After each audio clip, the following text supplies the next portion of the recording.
All right. So I loved The Real Housewives of Salt Lake City this season. Their season 5 was phenomenal. But I did not love the reunion. I want to know your thoughts. So here are mine. Welcome back, everyone. This is Tierney, and I am here with another recap for The Real Housewives of Salt Lake City, their season 5 reunion part 1.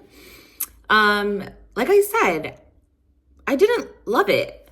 I feel like there's so many other things to talk about. I think parts 2 and 3 are going to be a lot better because it was a great season. There's a lot of material there. I think this part of the reunion was just missing the humor and the levity that the season was that the season like really straddled really well of serious topics and serious conflict with like really just camp silliness. And I didn't get my camp silliness. I didn't get any good like Mary zingers. Well, she did say that Lisa needs a mute button, but she said that before. So, yeah. So I have hope. I just didn't love this episode. Let me know below what you thought. Let me know how you would rate this reunion. Scale 1 to 10, like, oh God, I would give it like a 4? Yeah. Anyway, let's dive in and let me know your thoughts below, how you think. All right. SLC starts out with the ladies coming out, and that's how you know they typically have a lot of reunion material, because when they don't have a lot of reunion material and they're trying to stretch it out to 3 parts so that they can get the ads and get the viewership, they normally will do a lot of the background, like glamming footage, and Andy visiting each dressing room and taking, half of part 1 just backstage with the women. This had none of that. So I think that's a promising sign that we're in for a really action-packed reunion. But anyway, so the reunion opens. Andy's in his host seat. The women start coming out. I did not love the looks. I think I liked Angie's dress. Didn't like the shoes with the dress. I see what Mary was doing, but the very big choker just truncated her and she looked like she was like hunching. But I think in reality, I think the couch was just deep and the choker was covering her and it looked really awkward on camera. I didn't like Lisa's look. That color is not flattering on her spray tan. Sorry. I like Bronwyn's look. I liked it. Whitney looked okay. It was kind of basic, but the makeup and the spray tan, it was like, whoa, like the bronzer, whatever that was. That was a lot going on. Heather, no. Meredith, So anyway, did I miss anyone? I don't think so. Oh, well, Brittany, but she hasn't come out yet. Brittany looked kind of like basic as well. So anyway, those are my thoughts on the looks. So everyone starts coming out. Oh, hey, how you doing? Blah, blah, blah. Hi, Andy. You look cute. You look beautiful, blah, blah, blah. The only thing worth noting is Angie walking to her seat and she says to Andy, oh, I went from bench warming bitch to first chair. That's what Monica Garcia said to her last year's reunion when Monica had first seat and Angie had the last seat on the opposite couch. So, good job, Angie. Angie deserves that first chair. All right, so they jump, they do the pleasantries and then they jump into, assigning safe words, etc. Whatever, we can move beyond that. So then the first topic at hand is the Alibaba debacle. There's not a lot to say here except that Whitney still didn't offer any proof. I asked in a prior recap, like, Whitney, for this reunion, you need to come correct and come with the proof. She still didn't offer anything. Lisa said I wasn't given anything, so my team couldn't investigate it. They still went back and forth, and Whitney finally said that directly that she didn't source off of Alibaba. Because she never really said it. She was kind of like, oh, this is what people are saying about me, but she never was like, it's 100% not true. So she kind of said that at the reunion. There just wasn't a whole lot there for that package. Pretty much, she has no proof, never gave Lisa proof. Yeah, it didn't go anywhere. We can move on. So next, we talk about Angie versus Heather, basically how Heather seemed to prioritize Angie seemed to prioritize Lisa's friendship over her friendship with Angie. Duh, everyone knows that, because Heather wants to like skin Lisa and wear her. Like, she's so obsessed with Lisa. It needs to be studied, and she needs to be probably medicated, because you shouldn't be that obsessed with a woman as like a grown woman yourself. But, Heather, they started arguing about like, Angie's like, you twisted my words about what I said about, Lisa letting her son play video games, and, I just can't believe you, blah, blah, blah. You're supposed to be my friend too, blah, blah, blah.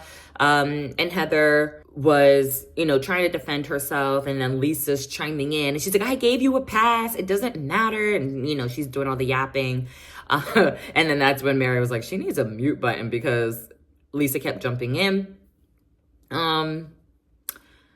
Heather said something like, oh, I'm just trying to navigate, my new fresh friendship and loyalty and appreciation that I have for Lisa. And it's just, I just want to, she talked about it like a newborn baby, like that she wants to cherish it and protect it. And I was just like,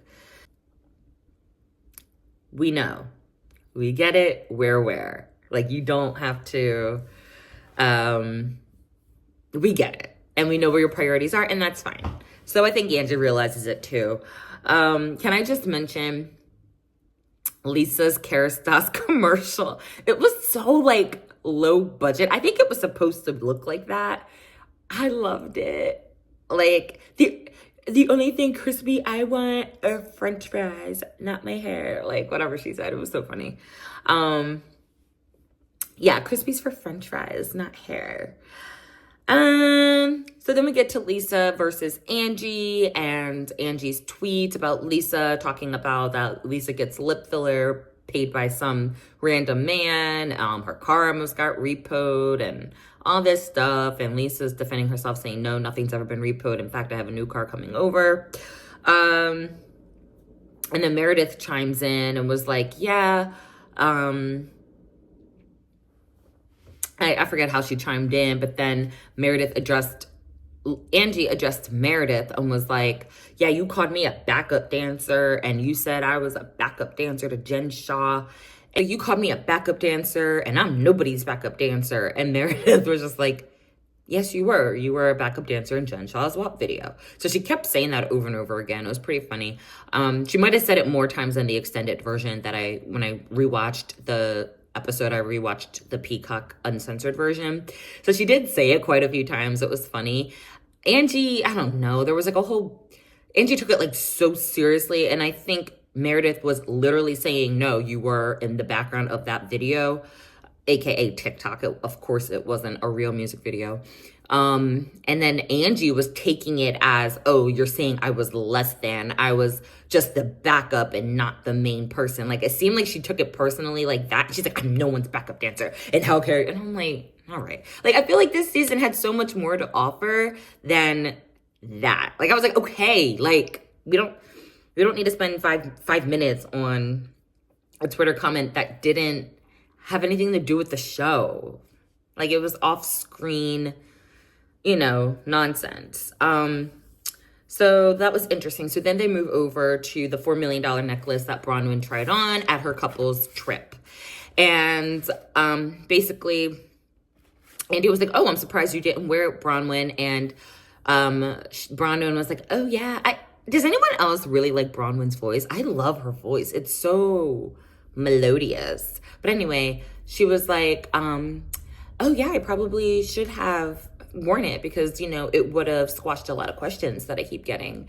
And then like Heather's looking at her like, she does that like squint eye, mouth open, like thing. I don't know. Heather's just annoying. So she's like staring at her and she's like, wait, I don't understand. Like, why would people ask questions? And I'm like, Heather, shut up. Shut up, Heather. Shut up. And she's like, oh, I don't get it. I don't get what you're saying. Like just trying to pick apart, excuse me. She's just trying to pick apart what Bronwyn's saying. So basically, you know, as that's happening, Lisa chimes in and she's like, I got a text from Emma and Emma said you didn't buy anything. Yeah, the hoops, the studs, the necklace, nothing. You didn't pay anything. And so, and Bronwyn's like, what? Like, okay, that's weird that she said that to you. I'm gonna have to take it up with her. Like she was like stumbling a little bit, kind of taken aback. And Whitney was asking the questions that everyone wants to know, like, why is she reaching out to you? Like, are you friends with her? Were you already talking about it? Why did you ask? Like, that's a very weird thing for someone to just randomly text you. Lisa maintains that this person, the sales rep, is someone who she knows but hasn't talked to in a few years. And out of the blue, just randomly texted her, like, I am so annoyed with Bronwyn. Probably, you know, we didn't hear the whole text, but I would assume if I was an annoyed salesperson that maybe you're annoyed that someone's saying that they bought all these things but didn't and messed up your commission. So maybe that's what it was. I don't know. Again, stuff that doesn't happen on the show. I don't care. There's so much to talk about on the show that like, that's why it was so lackluster for me. So they went back and forth. The whole couch that Bronwyn's on, they were like, girl, don't shop with her again. Like Emma is about to lose a lot of business. That is so unprofessional. Why is she talking about your transactions with someone else? That's low. So Bronwyn did have some support there.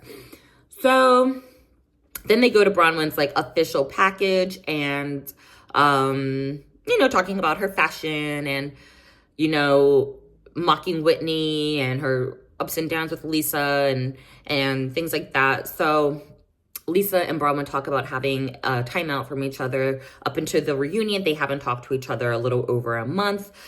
In the extended version, Lisa shares that she recommended Bronwyn for the show. And while she does not regret it, she does not plan on recommending anyone else for the show. And she's going to leave it to the locals to do it for her. And she's kind of over it.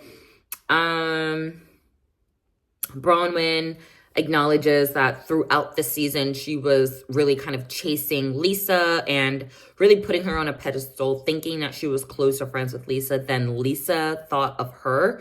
So a little bit of Kyle and Dorit going on. And, you know, Bronwyn was like, no, I thought we were friends. And, you know, turns out Lisa just is my friend socially. And Lisa didn't deny it. Lisa was like, oh yeah, like I have a good time with her. And yeah, I know her socially. I was like, all right, at least she's honest.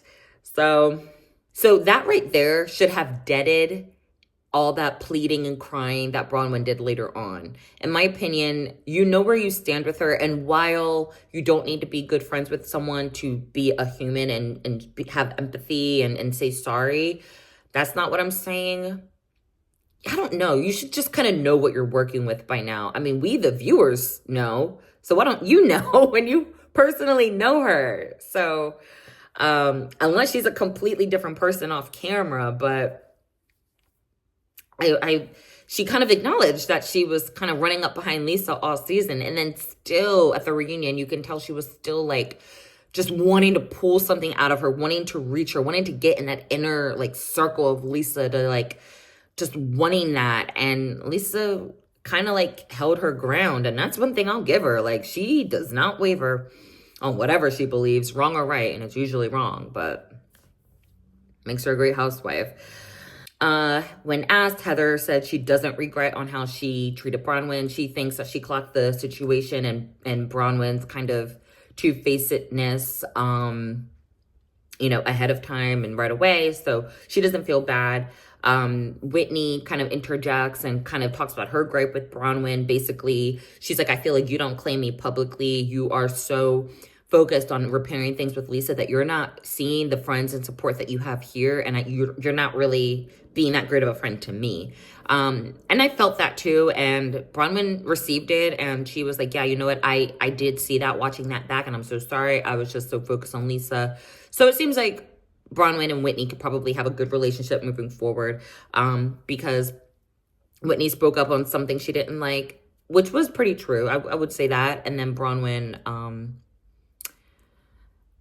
acknowledged it and seems like she wants to do better. So that's awesome. They asked Heather, I guess, kind of like looking back at the situation when you went to Bronwyn's house, do you see that she was trying? Do you see that she wanted you there? What are your thoughts? And Heather digs her heels in and was like, no, I still feel like I had to sing for my supper. Like, Heather's just committed to not liking Bronwyn. And I think the second half of the season, Bronwyn had a lot of faults and a lot of missteps, but Heather was committed to not liking her from the jump. And I'll get into later that shows like why not why, but how she is just like such a hater for no reason.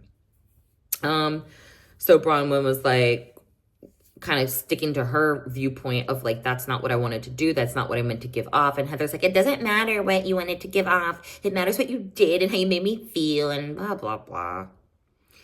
Another question came for Heather asking about like, why does she see that she's meaner now that she lost weight? It was something like that. And Heather disagrees. And she's like, no, people think confidence is mean. And what else did she say?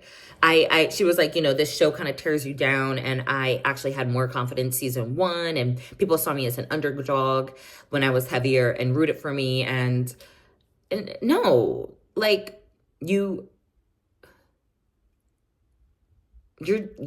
like a wannabe mean girl this season. It wasn't even landing. It wasn't even authentic. It was so forced. It was so late and old and tired. Like, no one does mean girl anymore, honey. That was 2013. Like, get a new shtick, right? And that's not who you are authentically. And people saw that. And you just had hater vibes. It wasn't, you had no good reads. You had no good shade. You had no one like was vying for your friendship. Like, it's not like you're like the it girl in the group. So you just looked mean and miserable. And girl, you might have been hangry, because when you don't eat, like, I'm hungry now. Like, I'm trying to get through this because I need to figure out what I'm eating for dinner. So before y'all see a different me. So anyway, sorry that I seem so unenthusiastic about this. I don't care about any of this stuff. So then they get to the package, or yeah, I don't know if it was the package, but then they kind of transitioned to talking about Bronwyn's ex / baby daddy, who is now deceased, but basically talking about how she discovered that Lisa knew his parents, and just kind of opened up old wounds. And it was just really hard kind of talking about that on camera and navigating it and just kind of balancing like, whoa, I have a connection to these people who ignored my daughter for 18 years. So we talked about that. And then things kind of got a little like dicey, because they started bringing in footage from the after show and this and that and the he said and she said and what it meant. But I think basically the crux of why Bronwyn is upset with Lisa regarding this is that Lisa said on the after show, kind of defending the parents of her ex, of Bronwyn's ex, basically saying like, basically trying to exonerate them from being deadbeat grandparents and saying, oh no, last they heard, Bronwyn had a miscarriage. And Bronwyn was like, why would you say that on camera? Outlets are going to pick that up. I'm trying to protect the situation. And Lisa's like, no, but they're great people. They're my friends. And Bronwyn was like, that's fine, but you don't have to see all sides all the time. Like, why can't you acknowledge my pain? And so again, they were kind of talking like this because Lisa, and this whole time, Lisa's getting so hype and so amped up, and the tears, I don't know if there were actual tears, but she acted like she was crying, like, no, because I care about them, so Um, somehow this turned into Lisa being the victim. And she was like, okay, so I just ruined everything. I just F everything up. Like, fine. I'm like, fine. If you want me to say sorry for that, then fine. Like, instead of just saying a heartfelt apology, like, hey, I spoke out of turn. I didn't mean it. I'm sorry I hurt you. I'm sorry I hurt your daughter. It turns into, it was very Kyle Richards. It was very Kyle Richards instead of just like, acknowledging, oh my gosh, I effed up. I'm so sorry. I'm so sorry. It would have been done. Instead, it was just all the theatrics, all the cursing and the sobbing, fake crying, whatever. So in that exchange, Bronwyn never got what she was looking for. Heather was whispering to Lisa, like, girl, just give it to her. Like, just let her have it. Like, you're not going to win. Lisa still did not listen. She's still like, I'm in a lose situation. And Bronwyn, like I said was earlier, was really pleading with her. Why can't you see my side? Why can't you just empathize with me? Like, yes, you're friends with them. Put that aside. Like, I'm your friend. You hurt my daughter. Why don't you care? Like, she was like forcing her to care, and she doesn't care, Bronwyn. Please take this to know that Lisa does not care about you. So move accordingly. She has given you her behind to kiss time and time again, and at this reunion. Take it in stride and move accordingly, and stop begging this woman for friendship and empathy and connection and acknowledgement, because she's not capable of giving that to you. So to wrap this up, Bronwyn says, regarding the grandparents, the ball's in Gwen's court. She's 18. She's going to figure it out. I support whatever she wants to do. Bronwyn mentions, hey, because you can't even see an ounce of where I'm coming from, that relationship is going to change. Lisa doesn't seem to care. So then they go on lunch break, and, everyone's kind of just seen in their separate areas. Lisa's crying, and Heather, this is what I was saying earlier, Heather's getting touched up, and she's like, Bronwyn is like running for office. Everything she says is so politically correct, and she's trying to appeal to Twitter and everything she does. Why are you talking about Bronwyn on your break? That girl did nothing to you. She said nothing about you. And you are like, the very first thing that you say is, Bronwyn, X, Y, and Z. You have like a hard on for this girl. This girl did nothing to you. And yeah, so, she speaks well and probably doesn't want to say anything too inflammatory. What's wrong with that? People are quick to drag you on the internet these days. Half of you hoes should try it. So, I don't know. I was like,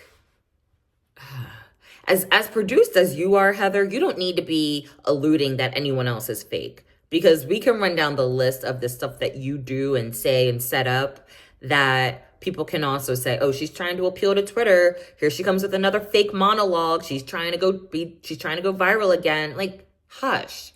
Ugh.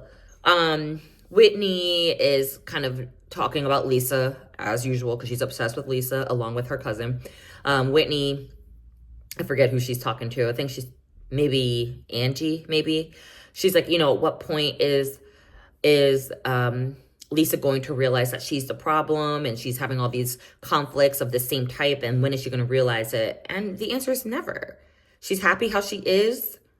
She gets validation because all of you guys want to be her friend. Her man doesn't check her, so she's never going to change. There's your answer. Move accordingly. Todd was throwing some shade, so Todd and Bronwyn were talking. Bronwyn was kind of filling him in on like, is Lisa ever going to kind of see my side? And Todd's like, no. And Todd was basically saying, she wasn't your friend. She was never your friend. Bronwyn was like, yeah, it seemed like it was a social climbing situation. She just wanted to come to my parties and use our suite at like the jazz games and things like that. And Todd was like, Todd came in with the shade. I love Todd. And Lisa will not check Todd, I bet you. She hasn't yet. And, Todd was like, yeah, and Lisa didn't have to do anything to get in our suite. And that's throwing it back to the rumors that Lisa was sleeping with someone or doing more to get Jazz tickets and access the suites and stuff. So Todd, I said, come through, Todd, because Todd will get you together real quick, and I'm here for it. So they're all back from break, and the husbands come out. They talk about Bronwyn and Todd's relationship, and it seemed like Bronwyn was taking a lot of the blame, and I feel like the audience was blaming kind of the state and power balance of the relationship on Todd. I think everyone was like, Todd treats you like a child. He doesn't seem to respect you. You seem so like muted around him, and you shrink yourself around him. Like, you know, he's cutting you off. He's not listening. He's dismissing your feelings. Like, he's very cold. He's grumpy, and he's just sitting like this all day. Like, I feel like that was the audience response, but Bronwyn for some reason was like, you know, it's me, and I tend to do this, and I tend to do that, and I'm working on it, and we're working on it, and we're going to be better. And we've heard it before. We've heard and seen so many couples say, we're working on things. This show really showed us the cracks, and we are just going to be the best we can be, and we're going to be just stronger than ever. And then they get divorced a month later. So I wish them the best. I'm not wishing divorce on anyone. But like, okay, I'm gonna take it with a grain of salt. If they're happy, great. They like it, I love it. Whatever their situation is, they like it, I love it, I support it. So then towards the end, it finally gets down to the wire, and Andy asked Todd about somehow the conversation about of Gwen and her grandparents situation came up again. And Todd was very like straight with Lisa, but he didn't raise his voice. He didn't curse. He didn't say anything crazy. He was just like, yeah, so like, who brought this up? And oh, no. John was like, well, who brought this up? Todd's like, your wife. And John's like, no, Bronwyn did. Like, she didn't bring it up, so whatever. And then Todd was like, you know, like, the way that you did this, it was, you know, really X, Y, and Z, and I felt like it was this. And he was just talking to her straight, talking to her like Todd, honestly. Because the way he talked to Andy was the same tone that he was talking to Lisa.